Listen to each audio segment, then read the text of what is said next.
Hello. Hello बच्चों, फिर से आप सभी का हमारे यूट्यूब चैनल जीनियस फैक्ट्री पर हार्दिक स्वागत है। कल की क्लास में मैंने आपको सामाजिक विज्ञान का मॉडल सेट 2025 के सॉल्यूशन को दिया और आज आप सभी के सामने क्लास 10th के साइंस का मॉडल पेपर का सॉल्यूशन देने वाले हैं। साइंस का मॉडल पेपर का सॉल्यूशन देने वाले हैं। साइंस का मॉडल पेपर का सॉल्यूशन देने वाले हैं। तो जितना हो सके जल्दी वीडियो को देखें और जितना हो सके जल्दी वीडियो से जुड़ जाएं, चैनल से जुड़ जाएं और वीडियो को पूरा देखेंगे, स्किप ना करेंगे। अच्छे अच्छे प्रश्नों का संग्रह दिया जा रहा है, तो आप पूरा वीडियो देखें, स्किप करके ना भागें। चलिए, आप सभी हमारे चैनल पर जल्दी से जल्दी जुड़ जाएंगे ताकि सेशन को स्टार्ट करें। और इसमें दिखाया गया प्रश्न आपको बोर्ड एग्जामिनेशन में 8 या 10 को मैक्सिमम पूछ सकता है। चलिए स्टार्ट करें। प्रश्न दिखाएं आप लोगों को, जल्दी जल्दी जुड़ जाएंगे सभी। चलिए स्टार्ट करते हैं। देखिएगा प्रश्न प्रश्न देखेंगे बच्चों। चलिए, हमारा जो सेशन होने वाला है वह सेकेंडरी स्कूल एग्जामिनेशन 2025 के संदर्भ में साइंस का पेपर है। साइंस का पेपर है और इसके 80 प्रश्नों को हल करेंगे। 80 ऑब्जेक्टिव प्रश्नों का हल करेंगे साइंस के। ठीक, चलिए तो तैयार हो जाइए और जल्दी जल्दी जुड़ जाएंगे सभी लोग। चलिए सेशन में देखिएगा आगे।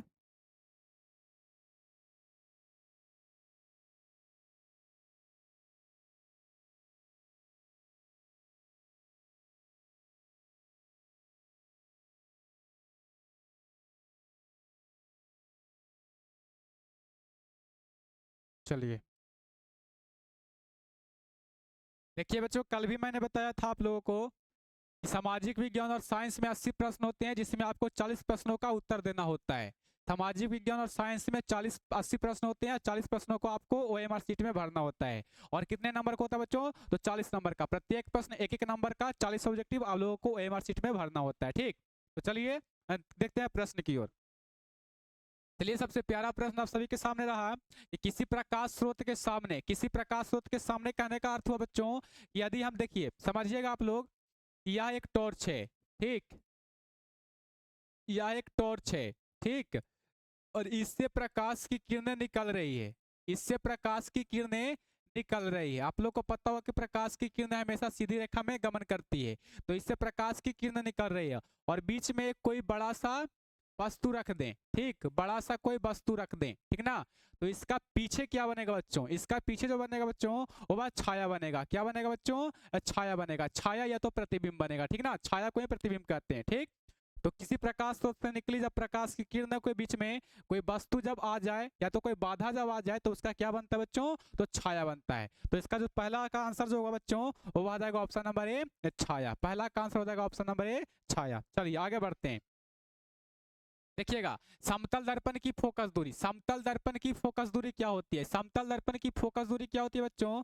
आप लोगों को शायद प्रश्न छोटा दिखाई दे रहा होगा। ठीक, हाँ, आप बड़ा बड़ा दिखाई दे रहा है ना। चलिए, आप बड़ा बड़ा दिखाई देता होगा। समतल दर्पण की फोकस दूरी की बात कर रहा है। समतल दर्पण की जो फोकस दूरी होती है बच्चों, वह अनंत होती है। समतल दर्पण की फोकस दूरी क्या होती है बच्चों? तो अनंत होती है। चलिए ठीक, आगे बढ़े। हाँ, ये वाला प्रश्न इंपॉर्टेंट है, देखिएगा। इंपॉर्टेंट इसलिए है क्योंकि इसमें आपको कुछ बता भी रहे हैं कि 1 मीटर फोकस दूरी वाले उत्तल लेंस की क्षमता। चलिए पहले बात करते हैं कि उत्तल लेंस की क्षमता क्या होती है। तो उत्तल लेंस की क्षमता होती है बच्चों धनात्मक होती है। कैसी होती है? धनात्मक होती है। धनात्मक मीन्स मतलब कुछ बच्चों तो प्लस में होती है। ठीक, फिर आपको पता होना चाहिए कि लेंस की क्षमता का एसआई मात्रक होता है डाईऑप्टर। लेंस की क्षमता का एसआई मात्रक क्या होता है बच्चों? तो डाईऑप्टर होता है। इसे भी आप सभी याद रखेंगे। ठीक, चलिए अब प्रश्न के अनुसार कह रहा है कि 1 मीटर फोकस दूरी दिया हुआ है, ठीक ना। तो फोकस दूरी अर्थात एफ का वैल्यू दिया हुआ है। कितना दिया हुआ है बच्चों? तो 1 मीटर दिया हुआ है। ठीक, समझ रहे हैं यहां से। तो कहता है कि लेंस की क्षमता बताएं। तो पी, लेंस की क्षमता को हम लोग पी से दर्शाते हैं। फार्मूला होता है 1/f। ठीक, तो यहाँ पर देखेंगे 1 फोकस दूरी का मान भी है 1 मीटर, ठीक ना। और जब इसको भाग देकर लेके जाएंगे तो ये होता है 1 मीटर। इनवर्स हो जाएगा इस तरह से, ठीक ना। तो इसका जो मान होता है बच्चों, यह 1 डायोप्टर होगा। कितना होगा? 1 डायोप्टर। और किस लेंस में है? तो उत्तल लेंस में है। तो उत्तल लेंस में कैसा होगा बच्चों? तो प्लस में हो जाएगा। उत्तल लेंस में कैसा होगा? तो प्लस में हो जाएगा, ठीक ना। तो उत्तल लेंस की जो 1 मीटर फोकस दूरी वाला जो उत्तल लेंस है बच्चों, उसका क्षमता क्या होगी? तो +1 डायोप्टर होगी। समझ गए? आपको पूरा खोल करके बताए हैं, ठीक ना। चलिए, इसका जो आंसर हो जाएगा बच्चों, वह +1 डायोप्टर। आगे देखिएगा, निम्नलिखित में से किस लेंस को अपसारी लेंस कहते हैं? तो अवतल को अपसारी लेंस कहते हैं। अवतल को क्या कहते हैं बच्चों? तो अपसारी लेंस कहते हैं। और उत्तल को क्या कहते हैं? उत्तल को अभिसारी लेंस बोलते हैं। उत्तल को क्या बोलते हैं बच्चों? तो उत्तल को अभिसारी लेंस बोलते हैं। उत्तल को अभिसारी लेंस बोलते हैं, ठीक। चलिए आगे देखिएगा, कहता है कि प्रकाश की चाल विभिन्न माध्यमों में होता है। प्रकाश की चाल विभिन्न माध्यमों में कैसा होता है बच्चों? तो भिन्न भिन्न होता है, मतलब अलग अलग होता है, ठीक। प्रकाश की चाल अलग अलग माध्यमों में अलग अलग होती है, ठीक। चलिए आगे बढ़ते हैं। हाँ, किसी लेंस द्वारा उत्पन्न आवर्धन का एसआई मात्रक क्या होता है? किसी लेंस द्वारा उत्पन्न आवर्धन का जो मात्रक होता है बच्चों, वह मात्रक विहीन होता है, बिना कोई मात्रक के होता है, ठीक ना। तो किसी लेंस द्वारा उत्पन्न जो आवर्धन होता है बच्चों, उसका मात्रक नहीं होता है, अर्थात मात्रक विहीन होता है, ठीक। चलिए आगे देखिएगा। हाँ, प्रश्न ये भी बढ़िया है। चलिए, कहता है कि निम्नलिखित में से किसका अपवर्तनांक सबसे अधिक होता है? निम्नलिखित में से किसका अपवर्तनांक सबसे अधिक होता है? इसका नहीं होता बच्चों, इसका भी नहीं होता है, इसका भी नहीं होता है अधिक, ठीक। सबसे ज्यादा किसका होता है? तो हीरा का होता है। कितना होता है? तो 2.42 होता है। कितना होता है बच्चों? 2.42 होता है। समझ रहे हैं? चलिए आगे बढ़ते हैं। हाँ, आगे देखिएगा, कहता है कि एक अभिसारी लेंस बनाता है, एक अभिसारी लेंस बनाता है। आपको इसका भी बताते हैं, ठीक ना। अभिसारी लेंस को हम लोग क्या बोलते हैं बच्चों? तो अभिसारी लेंस को उत्तल लेंस बोलते हैं। अभिसारी लेंस को उत्तल लेंस बोलते हैं, ठीक।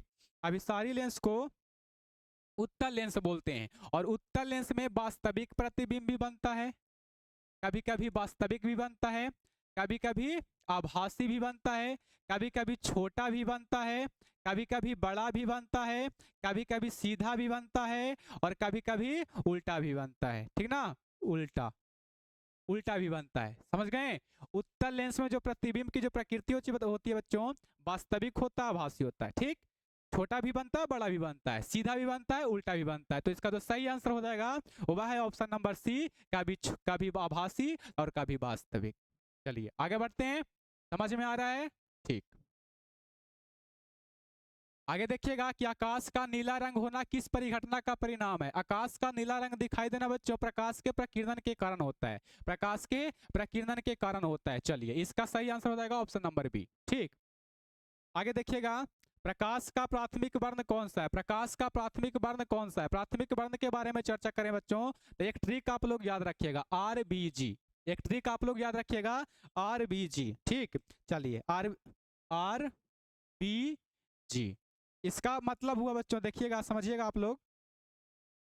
R का मतलब रेड हो गया, रेड मीन्स लाल, ठीक। B का मतलब ब्लू हो गया, अब ब्लू मीन्स नीला।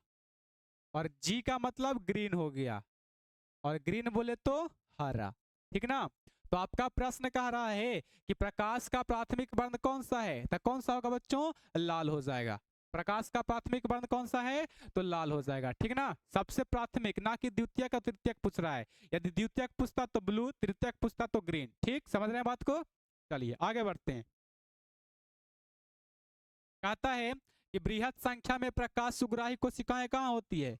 बृहत संख्या में प्रकाश सुग्राही कोशिकाएं भी बच्चों रेटिना पर होती है। कहाँ होती है? रेटिना पर। तो रेटिना में होती है, ठीक ना। चलिए आगे देखते हैं। दूरदृष्टि के उपचार में किस लेंस का प्रयोग करते हैं? दूरदृष्टि दोष के उपचार में उत्तल लेंस का प्रयोग करते हैं। किसका प्रयोग करते हैं बच्चों? उत्तल लेंस का प्रयोग करते हैं। और अवतल लेंस में, अवतल लेंस का प्रयोग निकट दृष्टि दोष के लिए, अवतल लेंस का प्रयोग निकट दृष्टि दोष के लिए। आगे का प्रश्न है, आगे देखेंगे।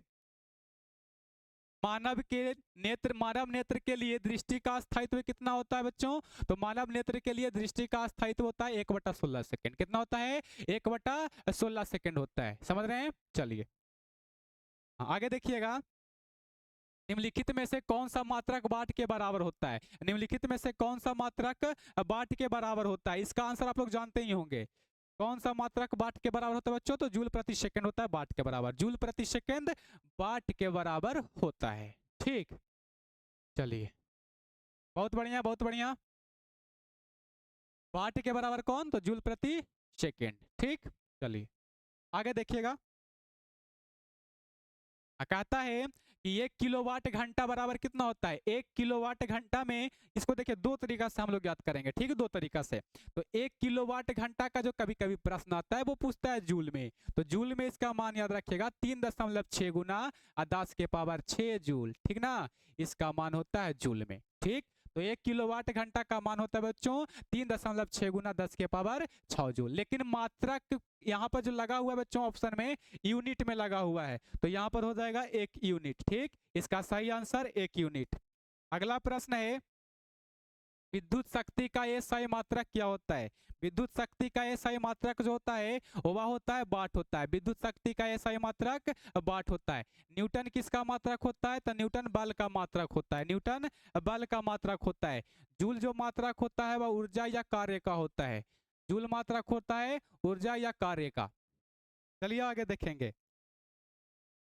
आगे कहता है कि 1 किलोवाट घंटा बराबर क्या होता है? तो 1 किलोवाट घंटा का मान जो होता है वह 3.6 गुना 10 के पावर 6 जूल के बराबर होता है। 1 किलोवाट घंटा का मान 3.6 गुना 10 के पावर 6 जूल के बराबर होता है। यूनिट में बात किया जाए तो 1 किलोवाट घंटा 1 किलोवाट घंटा 1 यूनिट के बराबर होता है, 1 यूनिट के बराबर होता है। ये वाला प्रश्न पीछे भी हो चुका है। ठीक, चलिए आगे बढ़ते हैं। कहता है कि दाएं हाथ के अंगूठे के नियम को किसने प्रतिपादित किया? दाएं हाथ के अंगूठे के नियम को किसने प्रतिपादित किया? तो मैक्सवेल ने किए थे। किसने किया था बच्चों? मैक्सवेल ने किए थे। और बाम हस्त का नियम किसने दिया? तो फ्लेमिंग ने दिए थे। बाम हस्त का नियम तो फ्लेमिंग। यहाँ पर प्रश्न है दाएं हाथ का, तो मैक्सवेल। ठीक, चलिए आगे देखिएगा। हाँ, विद्युत फ्यूज विद्युत धारा के उष्मीय प्रभाव पर कार्य करता है। विद्युत फ्यूज विद्युत धारा के उष्मीय प्रभाव पर कार्य करता है। इसका जो सही आंसर हो जाएगा बच्चों वो हो जाएगा ऑप्शन नंबर सी, उष्मीय प्रभाव। हाँ, 1 माइक्रो एम्पियर बराबर होता है, 1 माइक्रो एम्पियर का मान जो होता है बच्चों वह 10 के पावर-3 एम्पियर के बराबर होता है। 1 माइक्रो एम्पियर का मान 10 के पावर-3 एम्पियर के बराबर होता है। इसका सही आंसर ऑप्शन नंबर सी। आगे कहता है कि प्रतिरोध का मान बढ़ाने के लिए प्रतिरोधकों को किस क्रम में जोड़ते हैं? यदि बच्चों जब प्रतिरोध का मान बढ़ाना हो तो प्रतिरोधकों को हमेशा श्रेणी क्रम में जोड़ते हैं। किस क्रम में जोड़ते हैं बच्चों? तो श्रेणी क्रम में जोड़ते हैं। किस क्रम में जोड़ेंगे? तो श्रेणी क्रम में जोड़ेंगे, ठीक ना। चलिए यहां से याद रखिएगा प्रतिरोध का एसआई मात्रक, प्रतिरोध का एसआई मात्रक क्या होता है बच्चों? तो ओम होता है। क्या होता है? ओम होता है, ठीक ना। और प्रतिरोधकता का क्या होता है बच्चों? प्रतिरोधकता, इसका ऐसा ही मात्रक होता है बच्चों ओम मीटर। क्या होता है? ओम मीटर। ठीक, चलिए आगे। इलेक्ट्रिक हीटर या इलेक्ट्रिक चूल्हा की कुंडली बनाने में किस पदार्थ का प्रयोग किया जाता है? इलेक्ट्रिक हीटर की कुंडली बनाने में बच्चों नाइक्रोम का प्रयोग करते हैं। किसका प्रयोग करते हैं? नाइक्रोम का करते हैं। इसका सही आंसर हो जाएगा ऑप्शन नंबर सी। चलिए आगे देखिएगा। ग्लोबल वार्मिंग के लिए कौन सा गैस उत्तरदायी है? ग्लोबल वार्मिंग के लिए कौन सा गैस उत्तरदायी है? NH3 किसका फार्मूला होता है बच्चों? NH3 होता है अमोनिया का। NH3 किसका होता है? अमोनिया का। ये किसका संकेत है? नाइट्रोजन का। ये नाइट्रोजन का संकेत हुआ, ठीक। और ये किसका है? ये ऑक्सीजन का हुआ, ऑक्सीजन का।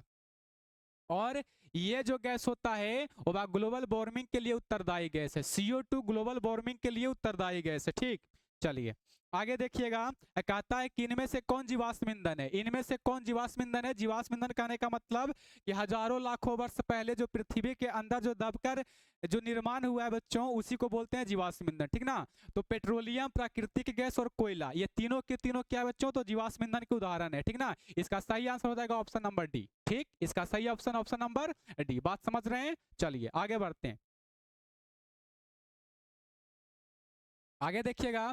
कहता है कि सूर्य तथा अन्य तारों द्वारा उत्सर्जित विशाल ऊर्जा का स्रोत क्या बच्चों? तो नाभिकीय संलयन। क्या है? नाभिकीय संलयन है। आगे देखिएगा। कहता है कि टिहरी बांध निर्माण का उद्देश्य क्या था? टिहरी बांध निर्माण का उद्देश्य बच्चों भूमि की सिंचाई करना भी था, बिजली का उत्पादन भी था और साथ साथ में जल की आपूर्ति। तो इसका सही आंसर हो जाएगा ऑप्शन नंबर डी, इनमें से सभी। आगे देखिएगा, कहता है कि खिलौने, खिलौनों में किस सेल का प्रयोग करते हैं? छोटका बच्चा वाला जो खिलौना में गाड़ियन होता है ना, छोटा छोटा, तो तीरते हैं और फिर भागता है आगे रुके, ठीक, तीरते हैं भागता है आगे रुके, उस खिलौने में किस सेल का उपयोग करते हैं? तो वैसे खिलौनों में हम लोग सूखा सेल का प्रयोग करते हैं। किसका प्रयोग करते हैं? तो सूखा सेल का प्रयोग करते हैं। आगे देखिएगा, आगे कहता है कि जल में वैद्युत अपघटन में कैथोड पर कौन सी गैस मुक्त होती है? जल में वैद्युत अपघटन में कैथोड पर कौन सी गैस मुक्त होती है? तो आपका ऑप्शन है ओजोन। ओजोन का सूत्र होता है बच्चों O3, ओजोन, ऑक्सीजन इसका संकेत O2 और हाइड्रोजन इसका संकेत H2, ठीक ना। तो कौन सी गैस कैथोड पर मुक्त होती है? तो हाइड्रोजन गैस मुक्त होती है कैथोड पर, ठीक। चलिए आगे देखिएगा, अगला जो क्वेश्चन है बच्चों वह है कि नीचे दी गई अभिक्रिया के संबंध में कौन सा कथन सत्य है? यहाँ पर देखिएगा कि Zn अलग हो रहा है और कार्बन जो है ऑक्सीजन से मेल खा रहा है, मतलब CO। तो यहाँ पर कार्बन का उपचयन हो रहा है। कार्बन का उपचयन कहने का मतलब हुआ कि कार्बन और ऑक्सीजन आपस में मिल रहा है। तो इसका जो सही आंसर हो जाएगा वह है ऑप्शन नंबर सी, कार्बन उपचयित हो रहा है, कार्बन उपचयित हो रहा है। चलिए आगे देखेंगे, आगे देखिएगा कि जस्ता तथा तनु हाइड्रोक्लोरिक अम्ल की अभिक्रिया के फलस्वरूप कौन सी गैस बनता है? ठीक, जस्ता और तनु हाइड्रोक्लोरिक अम्ल की अभिक्रिया के फलस्वरूप कौन सा गैस बनता है? इसको समझते हैं समीकरण के द्वारा। जस्ता का संकेत क्या होता है बच्चों? तो जस्ता का संकेत होता है Zn, ठीक। तनु हाइड्रोक्लोरिक अम्ल का होता है क्या? तो HCl होता है, HCl होता है। इसको हम लोग 2 लगा देते हैं पहले, ठीक ना। अब यह जो क्रिया करेगा तब बनाएगा क्या बच्चों? तो ZnCl2 बना लेगा, ZnCl2, और लास्ट में क्या बनाता है? तो हाइड्रोजन गैस बनाता है। क्या बनाएगा? Hydrogen gas. तो क्वेश्चन में कह रहा है कि जस्ता और तनु हाइड्रोक्लोरिक अम्ल की अभिक्रिया के फलस्वरूप कौन सा गैस बनाता है? कौन सा गैस बनाता है? तो इसका सही आंसर हो जाएगा option number B, hydrogen gas बनाता है। चलिए आगे बढ़ते हैं, आगे देखिएगा, कहता है कि निम्नांकित में से कौन गैस चूना जल को दूधिया कर देता है? निम्नांकित में से कौन सा गैस चूना जल को दूधिया कर देता है? आपका ऑप्शन है एक CO, ऑप्शन बी में कार्बन डाइऑक्साइड CO2, और ऑप्शन सी में O2, और ऑप्शन डी में Cl2। तो यहाँ पर देखिएगा आपका जो प्रश्न है कि निम्नांकित में से कौन सा गैस चूना जल को दूधिया कर देता है? तो इसका जो आंसर होगा बच्चों वह हो जाएगा कार्बन डाइऑक्साइड चूना जल को दूधिया कर देता है। चलिए आगे देखिएगा, आगे है कि निम्नांकित में से कौन बुझा हुआ चूना है? निम्नांकित में से कौन बुझा हुआ चूना है? पहला ऑप्शन में CaO है, इसका जो होता है रासायनिक नाम यह कली चूना है। क्या है? तो यह कली चूना है, ठीक। और ऑप्शन बी में देखेंगे तो यह कैल्शियम कार्बोनेट है, यह कैल्शियम कार्बोनेट है, कैल्शियम कार्बोनेट है। और ऑप्शन सी आपका सही जवाब होगा कि कौन बुझा हुआ चूना है? तो CaOH2 बुझा हुआ चूना है। और Ca क्या है बच्चों? तो Ca कैल्शियम का संकेत है, Ca कैल्शियम का संकेत है। चलिए अगला प्रश्न कहता है कि दंत मंजन प्रायः होता है, हम लोग जो दांत को साफ करने में जो टूथपेस्ट का प्रयोग करते हैं, जो दंत मंजन का प्रयोग करते हैं, वह किस प्रकृति का होता है? तो वह बच्चों क्षारीय प्रकृति का होता है। किस प्रकृति का होता है? तो क्षारीय प्रकृति का होता है। आगे देखिएगा, कहता है कि नींबू में कौन सा अम्ल होता है? नींबू में कौन सा अम्ल होता है? तो नींबू में सिट्रिक अम्ल होता है। नींबू में कौन सा अम्ल होता है? सिट्रिक अम्ल होता है। दूध में हमारा लैक्टिक अम्ल, दूध में क्या होता है बच्चों? लैक्टिक अम्ल। और चींटी के डंक इत्यादि में कुछ होता है तो फॉर्मिक अम्ल होता है, ठीक। चलिए आगे देखिएगा, कहता है कि मिल्क ऑफ मैग्नीशिया का पीएच मान कितना होता है? मिल्क ऑफ मैग्नीशिया का पीएच मान कितना होता है बच्चों? तो मिल्क ऑफ मैग्नीशिया का जो पीएच मान होता है वह 10.5 होता है। कितना होता है? 10.5 होता है। यदि 7 से कम हो, 7 से कम हो तो वह अम्लीय प्रकृति का होता है, अम्लीय प्रकृति का होता है। और यदि 7 के बराबर हो, 7 के बराबर हो, 7 के बराबर हो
38 नंबर प्रश्न है बच्चों,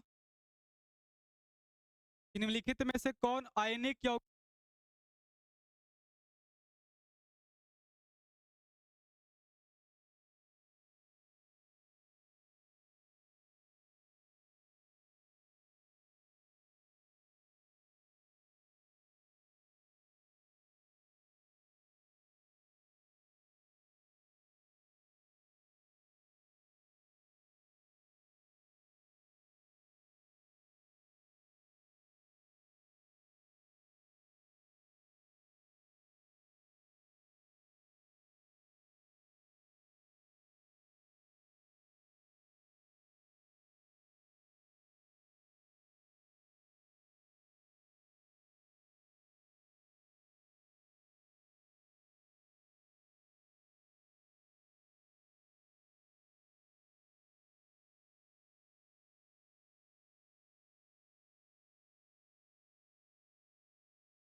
इतना ही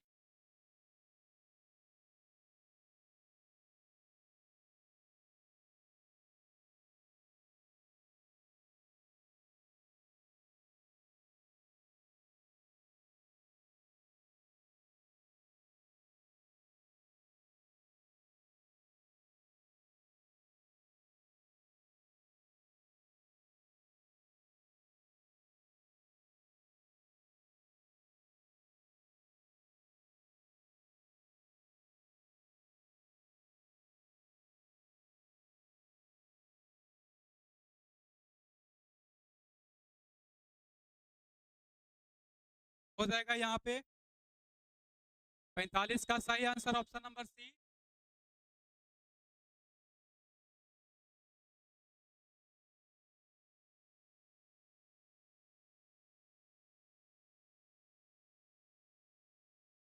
हाँ, जितना ज्यादा कार्बन उतना ही अधिक उसकी अभिक्रियाशीलता होती है, इसे आप याद रखिएगा। ठीक, चलिए आगे देखते हैं। आगे देखिएगा, कहता है कि मेंडलीफ ने अपनी आवर्त सारणी तैयार करने के लिए कौन सा मापदंड अपनाया।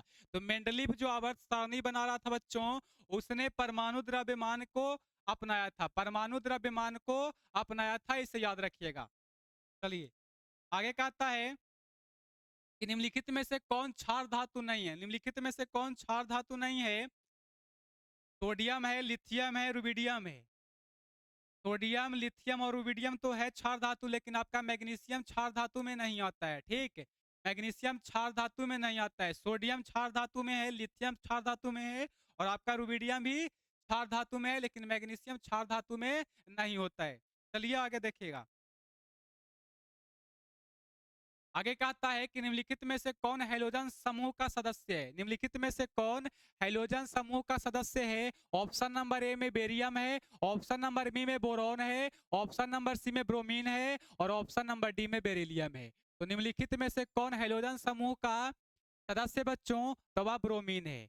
इसका संकेत होता है Br। ठीक, आप लोग याद रखेंगे। आगे देखिएगा, जिंक की परमाणु संख्या कितनी होती है? तो आपको पता होगा कि जिंक की परमाणु संख्या 30 होती है। जिंक की परमाणु संख्या बच्चों कितनी होती है? तो जिंक की परमाणु संख्या 30 होती है। इसे आप लोग याद रखिएगा। जिंक की परमाणु संख्या कितनी होती है? तो जिंक की परमाणु संख्या 30 होती है। ठीक, जिंक की परमाणु संख्या 30 होती है। आगे देखिएगा, कहता है कि निम्नलिखित में से कौन विद्युत ऋणात्मक होते हैं? निम्नलिखित में से कौन विद्युत ऋणात्मक होते हैं? बता दे बच्चों की जो धातु होता है वह विद्युत धनात्मक होता है। धातु कैसा होता है? तो विद्युत धनात्मक होता है। और जो अधातु होते हैं वह विद्युत ऋणात्मक होते हैं। तो इसका जो सही आंसर हो जाएगा वह ऑप्शन नंबर ए, विद्युत ऋणात्मक कौन है? तो अधातु हो जाएगा। चलिए आगे देखिएगा, कहता है कि राजस्थान के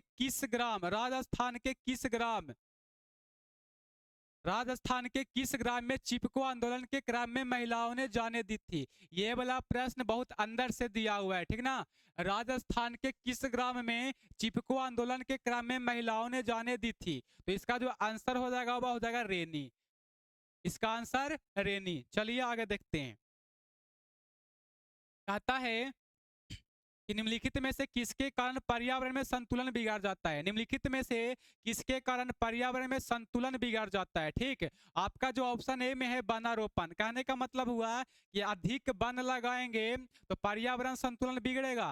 कभी भी ना, ज्यादा वन लगाएंगे, ज्यादा पेड़ लगाएंगे तो पर्यावरण और सुरक्षित रहेगा।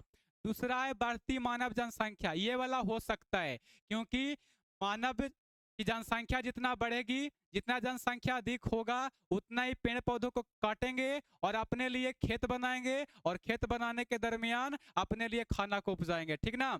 तो ये वाला हो सकता है। फिलहाल के लिए ऑप्शन तीसरा देखते हैं। इसमें है कि अधिक हरे पौधों का उगना। पहला और तीसरा दोनों सेम सेम मिल गया। और डी में है जैव विविधता। ये भी संभव है, लेकिन आपका जो प्रश्न कहता है कि निम्नलिखित में से किसके कारण पर्यावरण में संतुलन बिगड़ जाता है, तो बढ़ती मानव जनसंख्या के कारण पर्यावरण का संतुलन बिगड़ जाएगा। ठीक, चलिए आगे देखिएगा। कहता है कि पर्यावरण को प्रदूषण से बचाने का सबसे अच्छा तरीका क्या है? पर्यावरण को प्रदूषण से बचाने का सबसे अच्छा तरीका क्या है बच्चों? तो आप ऑप्शन पर गौर कीजिएगा। ऑप्शन ए है वस्तु का पुनर्चालन, वस्तु का पुनरुपयोग और वस्तु के उपयोग में कमी। तो पर्यावरण को प्रदूषण से बचाने का सबसे अच्छा तरीका ये हो सकता है वस्तु का पुनरुपयोग। एक ही वस्तु को बार बार दोहरा सकते हैं, ये भी हो सकता है। और वस्तु के उपयोग में कमी, खराब वस्तुओं का उपयोग नहीं भी करके अच्छे वस्तुओं का उपयोग करेंगे, ये भी हो सकता है। तो प्रदूषण से बचाने के इनमें से तीनों तरीका अच्छा है, अर्थात ऑप्शन नंबर डी सबसे सही है। ठीक, चलिए आगे देखते हैं। अगला देखिएगा, कहता है कि सौर सेल में किसका उपयोग होता है? सौर सेल में किस धातु का प्रयोग करते हैं बच्चों? तो सौर सेल में सिलिकॉन धातु का प्रयोग करते हैं। सौर सेल में सिलिकॉन धातु का प्रयोग करते हैं, इसलिए जो इसका आंसर होगा वह हो जाएगा ऑप्शन नंबर सी, सिलिकॉन। चलिए आगे देखिएगा। निम्नलिखित में से कौन मुख्यतः बायोगैस है? तो आपको बता दें कि जो मीथेन गैस होता है वह बायोगैस होता है। मीथेन गैस जो होता है बच्चों वह बायोगैस होता है। तो मीथेन का आणविक सूत्र तो दिया होगा। मीथेन का आणविक सूत्र हो गया यहाँ पर CH4। ये हमारा बायोगैस है। ठीक, चलिए आगे देखते हैं।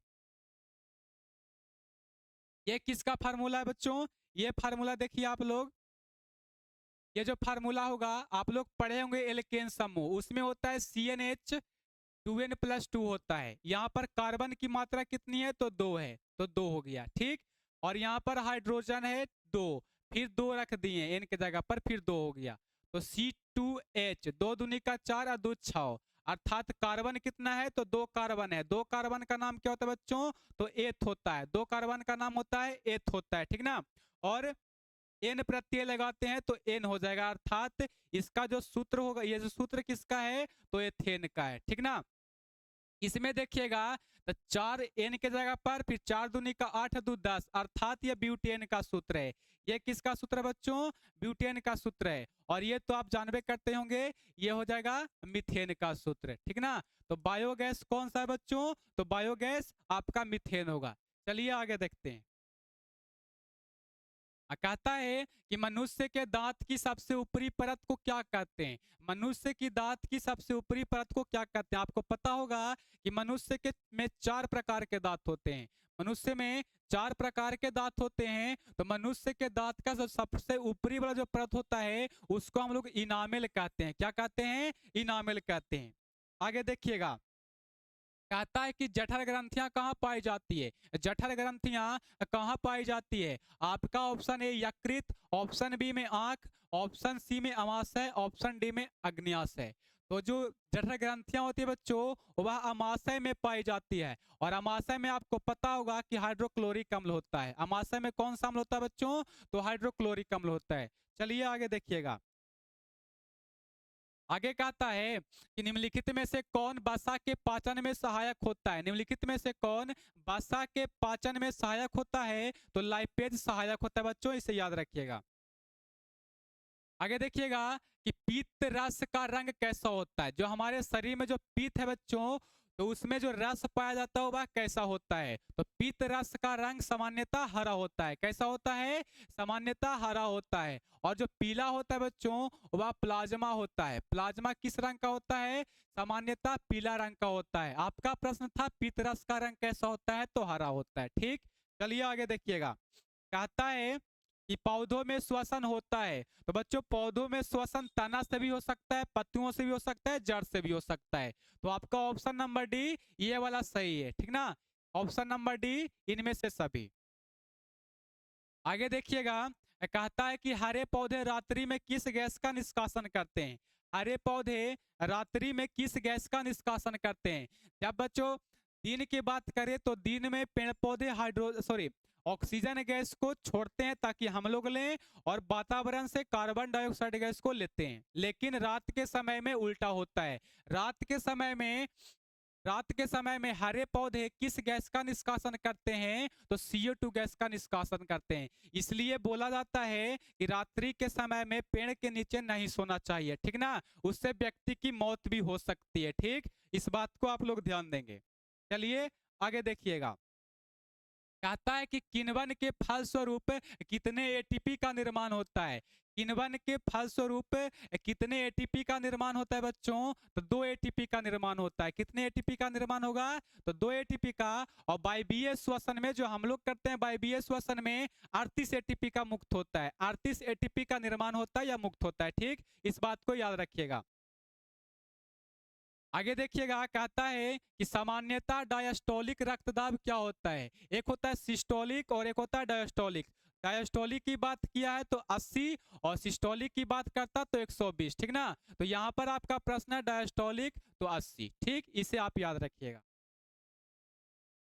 आगे देखिएगा कि पौधों में बाष्पोत्सर्जन किस अंग में होता है, पौधों में बाष्पोत्सर्जन किस अंग में होता है, तना में होता है, पत्तियों में होता है और फूलों में होता है। तना में, पत्तियों में और फूलों में होता है। तो बाष्पोत्सर्जन की जो क्रिया होती है बच्चों वह पत्ती से होती है, बाष्पोत्सर्जन की क्रिया पत्ती से होती है।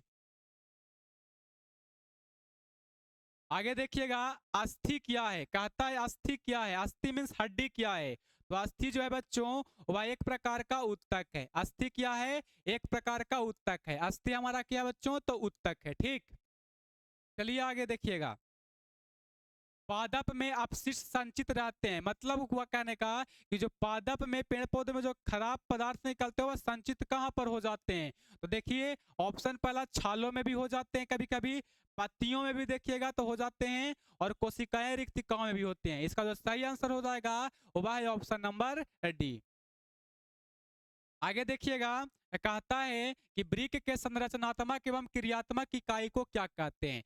वृक्क किसका भाग है बच्चों, तो वृक्क उत्सर्जन का भाग है। वृक्क जो भाग है उत्सर्जन तंत्र का भाग है। और वृक्क के संरचनात्मक एवं कार्यात्मक इकाई को क्या कहते हैं बच्चों, तो नेफ्रॉन कहते हैं। क्या कहेंगे, तो नेफ्रॉन कहते हैं। इसका सही आंसर हो जाएगा नेफ्रॉन।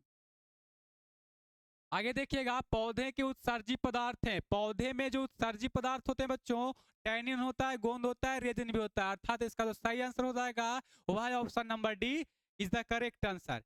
आगे देखिएगा, कहता है कि स्मरण शक्ति का मुख्य केंद्र क्या होता है। हमारा जो दिमाग है बच्चों, हम जो जितनी बातों को जीवन में देखते हैं उस बातों को याद करने का, अर्थात स्मरण शक्ति का जो दिमाग में जो केंद्र होता है बच्चों, वह होता है सेरिब्रम होता है। जितना भी हम लोग बात को याद रखते हैं, ऑब्जर्व करके दिमाग में रखते हैं, वह सेरिब्रम में ही इकट्ठा रहता है। ठीक ना। तो आपका प्रश्न था कि स्मरण शक्ति का मुख्य केंद्र क्या है, तो आप याद रखेंगे सेरिब्रम। ठीक, चलिए आगे देखिएगा, कहता है कि जड़ का अधोगामी वृद्धि क्या कहलाता है। तो जब जड़ बढ़ता है, जड़ का अधोगामी जो होता है बच्चों, उस विधि को हम लोग गुरुत्वानुवर्तन कहते हैं। उस विधि को हम लोग गुरुत्वानुवर्तन कहते हैं। इसका सही आंसर हो जाएगा ऑप्शन नंबर डी। आगे देखिएगा, कहता है कि एस्ट्रोजन स्रावित होता है। एस्ट्रोजन स्रावित होता है। एस्ट्रोजन जो है वह मनुष्यों में होता है। मनुष्यों में भी किसमें, तो मादा में। ठीक ना। मादा में जो हार्मोन है वह एस्ट्रोजन है। और मादा का कौन सा भाग है, तो यहाँ पर देखेंगे तो अंडाशय जो है मादा का भाग है। ठीक ना। एस्ट्रोजन स्रावित कहाँ से होता है बच्चों, तो अंडाशय से। और वृषण से होता है एंड्रोजन। वृषण से क्या होता है, तो एंड्रोजन होता है। इसे भी आप लोग याद रखेंगे, वृषण से एंड्रोजन होता है। आगे अगला प्रश्न आप सभी के सामने है कि स्वपरागन निम्न में से किन पौधों में होता है। तो स्वपरागन जो होता है बच्चों, उभयलिंगी पौधों में। कहने का मतलब हुआ कि जिस पौधे में स्त्री वाला भी हो और पुरुष वाला भी हो, उसमें स्वपरागन की क्रिया होती है, अर्थात उभयलिंगी पौधों में। चलिए आगे देखिएगा, कहता है कि गर्भाशय के किस भाग में भ्रूण विकसित होता है। तो गर्भाशय के किस भाग में भ्रूण विकसित होता है, तो इसका सही आंसर हो जाएगा एंड्रोमेट्रियम में। ठीक, आगे देखिएगा, कहता है कि निम्नलिखित में से कौन सा भाग केवल पुरुष जननांग में पाया जाता है। निम्नलिखित में से कौन सा भाग केवल पुरुष जननांग में पाया जाता है। तो लेबिया माइनोरा स्त्रियों का है, परिपक्व पुटक भी स्त्रियों का ही है, फैलोपियन नलिका भी स्त्रियों का ही है, लेकिन जो शुक्रवाहिका है बच्चों, वह पुरुष का जननांग है। शुक्रवाहिका पुरुष का जननांग है, आप लोग याद रखेंगे। कहता है कि अनुवांशिकता का पिता किन्हें कहते हैं। अनुवांशिकता का पिता किन्हें कहते हैं।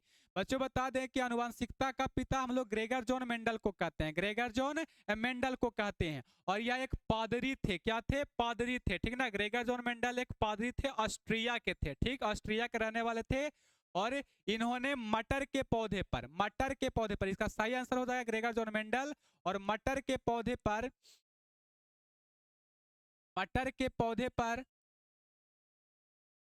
पौधा पर प्रयोग किया था। ठीक ना, प्रयोग किया था। तो इसका सही आंसर हो जाएगा option number B, Gregor John Mendel.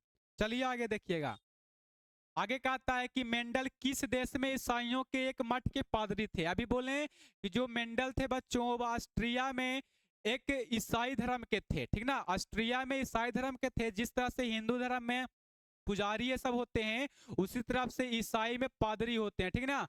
तो मेंडल जो थे वो ईसाइयों के एक मठ में क्या थे, तो पादरी थे। और किस देश के थे, तो ऑस्ट्रिया के थे। आगे देखिएगा, कहता है कि इनमें कौन वर्गीकरण के सबसे ऊपरी पायदान पर है। तो जगत सबसे ऊपरी पायदान पर आता है बच्चों, याद रखेंगे इसको भी। आगे देखिएगा कि सूक्ष्म उपभोक्ता का उदाहरण है। सूक्ष्म उपभोक्ता का उदाहरण है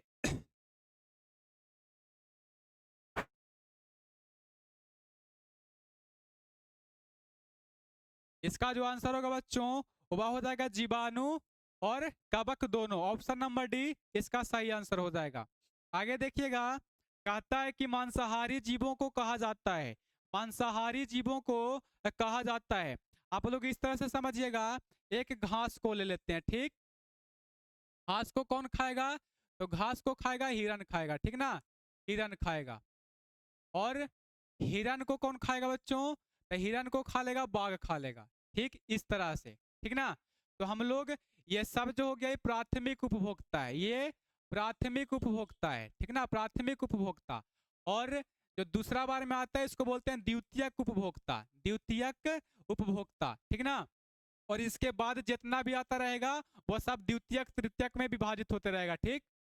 तो आपका जो क्वेश्चन है कि मांसाहारी जीवों को कहा जाता है, तो यहाँ पर देखेंगे तो प्राथमिक उपभोक्ता भी ये तो नहीं है होगा, द्वितीयक द्वितीयक उपभोक्ता भी ये हो सकता है, और तीसरा में है तृतीयक उपभोक्ता। और अभी बताएं कि दूसरा के बाद हमेशा बढ़ते जाता है, द्वितीयक और तृतीयक होते जाता है। तो यहाँ पर दो दो ऑप्शन टच में है, बी और सी, तो इसको मान लीजिएगा आप कि यह द्वितीयक उपभोक्ता में है, ठीक। चलिए आगे देखते हैं। कहता है कि खाद्य श्रृंखला के प्रत्येक पोषीय स्तर पर कुल ऊर्जा का कितना प्रतिशत अगले पोषीय स्तर को स्थानांतरित होता है। तो प्रत्येक पोषीय स्तर को 10% हिस्सा मिलते रहता है, ठीक ना। जो अभी ऊपर समझाएं उसमें से प्रत्येक को 10% हिस्सा में बांटते रहता है, ठीक। तो आज का हमारा सेशन यहीं पर समाप्त करते हैं। आपको साइंस का 80 मॉडल सेट जो था 2025 वाला, उसमें से 80 प्रश्नों का सॉल्यूशन हम दे चुके हैं, ठीक। एक दो प्रश्न आप लोगों का गलती भी हो सकता है, या हो सके तो आप लोग जितना मिलाए होंगे कॉपी में उसमें से आपका अधिकांश क्वेश्चन आंसर आपको मिल रहा होगा। तो बढ़िया बात है, अच्छी बात है कि आप लोग की तैयारी बहुत बेहतर है। बोर्ड एग्जामिनेशन में एकदम कवाड़ के रख दीजिएगा, ताकि आपको सरकार की तरफ से जो प्रोत्साहन राशि दी जाती है उसका लाभ आप लोग ले लेंगे, ठीक। तो इसी तरह से कल के क्लास में मैं संस्कृत का मॉडल सेट का लेकर आऊंगा, ठीक। कल के क्लास में रहेगा संस्कृत का रहेगा। पिछली क्लास मैंने सोशल साइंस का लिया था, आज का क्लास साइंस का रहा, और जो कल का क्लास लेंगे बच्चों वह संस्कृत का होने वाला है। तो आप लोग एक बार बढ़िया से रिवीजन कर लेंगे, और कल का जो मॉडल सेट रहेगा उसको आप टेस्ट की भांति दीजिएगा, ठीक। मिलते हैं अगले क्लास में, तब तक के लिए धन्यवाद।